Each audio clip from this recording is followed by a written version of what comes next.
ഇതാ ഇതാ ഫൈനൽ മത്സരങ്ങളിലേക്ക് കടക്കുന്നു. ഫൈനൽ മത്സരത്തിന്റെ വെടിയുതിർത്തേക്കുന്നു. 4 ട്രാക്കുകളിലും തീപ്പാറുന്ന പോരാട്ടങ്ങളുമായി ചുണ്ടനുകൾ പുറപ്പെട്ടു കഴിഞ്ഞു. ഒന്നാമത്തെ ട്രാക്കിൽ നടുഭാഗം, രണ്ടാമത്തെ ട്രാക്കിൽ കാലിച്ചാൽ, മൂന്നാമത്തെ ട്രാക്കിൽ വിയപുരം, നാലാമത്തെ ട്രാക്കിൽ നിരണം. ഇഞ്ചോടിഞ്ച് പോരാട്ടം. ഇതിൽ 70ാമത് നെഹ്റു ട്രോഫി പണ്ഡിറ്റ് ജവഹർലാൽ നെഹ്റുവിന്റെ കയ്യൊപ്പ് ചാർത്തിയ ആ വെള്ളിക്കപ്പിന് വേണ്ടിയുള്ള പോരാട്ടം അത് തുടങ്ങി കഴിഞ്ഞിരിക്കുന്നു. പുന്നമടയെ ത്രസിപ്പിച്ചുകൊണ്ട് വള്ളംകളി രംഗത്തെ ആസ്വാദകരെ പുന്നമടയേക്ക് ആവാഹിച്ചുകൊണ്ട് 4 ജലരാജാക്കന്മാർ കടന്നു വരികയാണ്. പ്രിയമുള്ളവരെ, ഒന്നാം ട്രാക്കിൽ നടുഭാഗം കുമരകം ടൗൺ ബോട്ട് ക്ലബിന്റെ നടുഭാഗം, രണ്ടാം ട്രാക്കിൽ എവർഗ്രീൻ വള്ളാതുരുത്തി ബോട്ട് ക്ലബിന്റെ കാരിച്ചാൽ, മൂന്നാം ട്രാക്കിൽ വില്ലേജ് ബോട്ട് ക്ലബ് കൈനകരിയുടെ വിയ്യപുരം, നാലാം ട്രാക്കിൽ നിരണം വള്ളം. ആരാണ് മുന്നിലെന്ന് ഇവിടെ നിന്ന് നോക്കുമ്പോൾ ഒരിക്കൽ പോലും പറയാൻ കഴിയാത്ത തരത്തിലേക്ക് അവരങ്ങനെ മുന്നേറുന്ന ഒരു കാഴ്ച കാണുകയാണ്. വിയ്യപുരത്തിനൊരു ചെറിയ എട്ടുണ്ടോ? മൂന്നാം ട്രാക്കിൽ വിയ്യപുരത്തിനൊരു ചെറിയ മുന്നേറ്റമുണ്ടോ? അല്ല, നാലാം ട്രാക്കിൽ നിരണം. വിയ്യപുരവും തമ്മിൽ ഗംഭീര പോരാട്ടം. തൊട്ടപ്പുറത്ത് കാരിച്ചാൽ ചുണ്ടനും കുതിച്ചു കയറി വരുന്നുണ്ട്. വിനീൻ ഇല്ല, ഒരിക്കൽ പോലും പ്രവചിക്കാൻ കഴിയാത്ത തരത്തിലേക്കുള്ള മത്സരമാണ് നടക്കുന്നത്. അത് പള്ളാത്തുരുത്തി ജയിച്ചാൽ ഇത് പള്ളാത്തുരുത്തിക്ക് തുടർച്ചയായ 5ാം ജയം. പള്ളാത്തുരുത്തിയുടെ ആകമൊത്തം കണക്കിൽ ഇത് 7ാം ജയം. അജയരായി തുടരുകയാണ് പള്ളാത്തുരുത്തിയുടെ വിജയഗാഥ എന്ന് തെളിയിക്കേണ്ടി വരും. ഇത് മത്സരത്തിന്റെ ആവേശം നോക്കൂ. ഇഞ്ചോടിഞ്ച് പോരാട്ടം. 1 ഇഞ്ച് വ്യത്യാസമില്ലാതെ കടന്നു പോവുകയാണ് വള്ളങ്ങൾ. ഒന്നാമത്തെ നടുഭാഗം അല്പം പിറകിലാണെങ്കിലും കാരിച്ചാലും വിയ്യപുരവും നിരണവും വിട്ടുകൊടുക്കുന്നില്ല. പോരാട്ടം. എന്തൊരു മത്സരം ഇത്! ഇത് നമ്മുടെ കണ്ടിട്ടില്ലാത്ത മത്സരമോ? തുടക്കം മുതൽ ഇങ്ങനെ ഒരു മത്സരത്തിന് കഴിഞ്ഞ കാലങ്ങളിൽ പുന്നമട സാക്ഷ്യം വഹിച്ചിട്ടുണ്ടോ? ഇത് കാരിച്ചാലാണോ? ഇത് നടുഭാഗമാണോ? നിരണമാണോ? വിയ്യപുരമാണോ? ഒരൽപ്പം പിന്നിലാണ് കുമരകം ടൗൺ ബോട്ട് ക്ലബിന്റെ 1ാം ട്രാക്കിലൂടെ കടന്നു വരുന്ന ആ നടുഭാഗം വള്ളം. ഒരൽപ്പം പുറകിലാണ്. ഇതൊരൽപ്പം പുറകിലാണ് ആ നടുഭാഗം. ഓനപ്പനാസാന്റെ താളം തെറ്റുന്നു. റോജാസി മാത്യുവിന്റെ താളം തെറ്റുന്നു. ഇല്ല, കാരിച്ചാല് കയറുന്നു. ഒപ്പം പിടിക്കുന്നുണ്ട്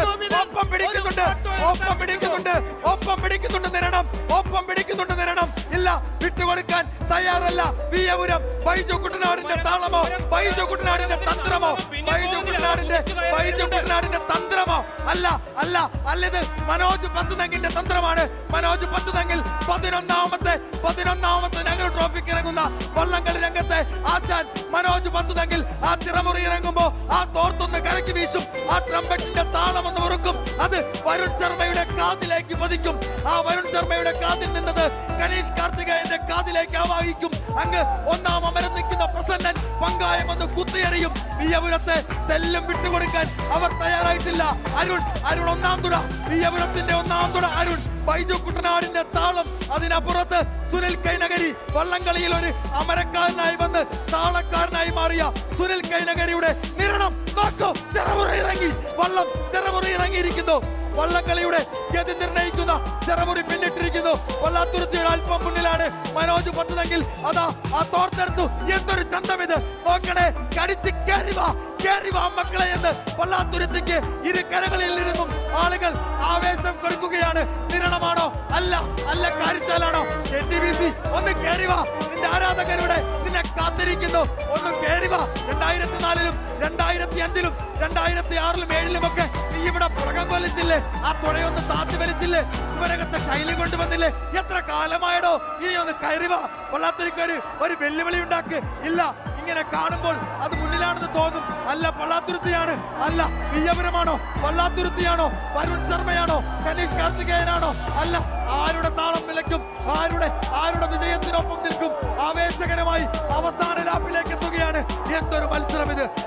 ഇതെന്തൊരു മത്സരം ഇത്! പ്രവചിക്കാൻ പോലും കഴിയുന്നില്ലല്ലോ. ഇതൊരു നൂലിൽ കെട്ടിയതുപോലെ ഇത് ചരിത്രമാവുകയാണോ?